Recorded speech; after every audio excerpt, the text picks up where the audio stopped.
Bon, bah, je m'appelle Charlotte et je fais de la radio, je fais du documentaire pour la radio. Bonjour, c'est le cinéma chez moi. C'est ça, cinéma pour les oreilles. Je m'intéresse plutôt à des thématiques sociales, politiques. C'est confirmé l'expulsion pour le 12.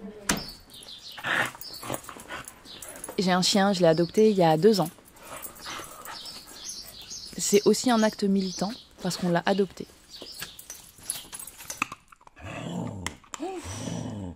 Il est où le chat, Kumbia?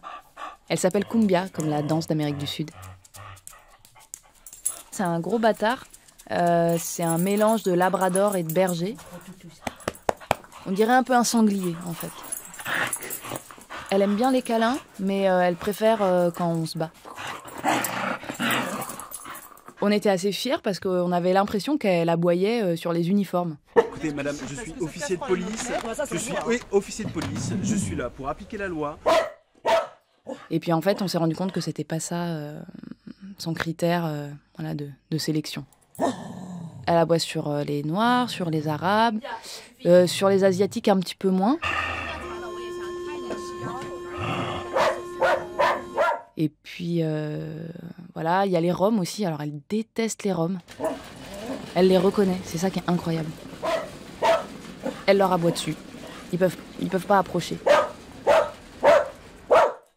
Des fois, elle essaie même de sauter un peu dessus. Enfin, c'est assez embêtant. Il faut que je m'interpose, que je lui crie dessus. C'est assez dur à vivre. Socialement, c'est pas évident. Tu m'avais promis.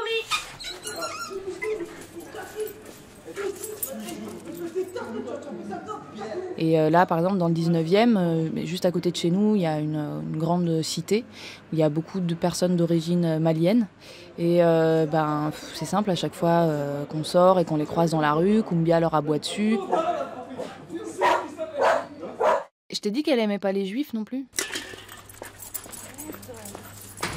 Parce qu'en fait, dans notre quartier, il y a pas mal de juifs orthodoxes. Donc c'est vrai qu'on les repère facilement, ils ont des grands chapeaux, ils ont une façon de s'habiller très particulière. Alors Kumbia les supporte pas, quoi. Arrête. Mais oui, c'est Étienne. Elle adore nos voisins.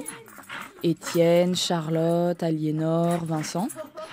Par contre, ça a été un peu plus compliqué quand Mahmoud et Mara sont arrivés. Non, Kumbia, tais-toi. Ça suffit. Avec Mahmoud, c'était pas possible. Tais-toi, dans ton panier, tout de suite. Elle a aussi un racisme social très prononcé. Si on retrouve dans les rues. Et actuellement, il veut entrer.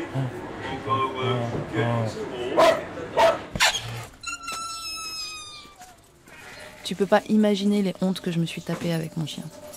Ne regarde pas avec ces yeux-là. Je sais ce que tu vas faire. Non. Et moi, j'aime vraiment mon chien, et du coup, je me suis dit, il faut que je la sauve, quoi. Il faut que je lui fasse voir les choses autrement. Du coup, on a contacté un éducateur canin. Il arrive à la maison. La première question qu'il me pose en voyant Kumbia, mais votre chien, il a des problèmes avec les gens de couleur? Et alors là, je me suis dit, mais comment il sait, quoi? Le chat. Oh, le chat. Miaou. Miaou. Miaou. Miaou. Miaou.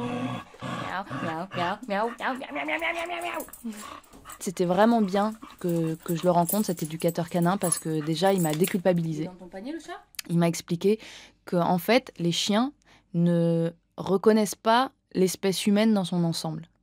Et du coup, dès qu'il y a des personnes qui ont des particularités physiques qu'ils ne sont pas habitués à voir, ça leur fait peur, ils ne le reconnaissent pas forcément comme un être humain, ils se demandent mais qu'est-ce que c'est que ce truc, et du coup ils aboient. Et en fait, ce qui s'est passé, c'est que Kumbia, elle a grandi dans une petite ferme dans le Gers. Alors c'est drôle parce qu'au début, justement, on rigolait là-dessus en disant non, mais elle est raciste, sûrement parce que voilà, elle a jamais vu quelqu'un d'autre que la fermière qui l'a élevée. Mais en fait, il semble que ce soit vraiment ça.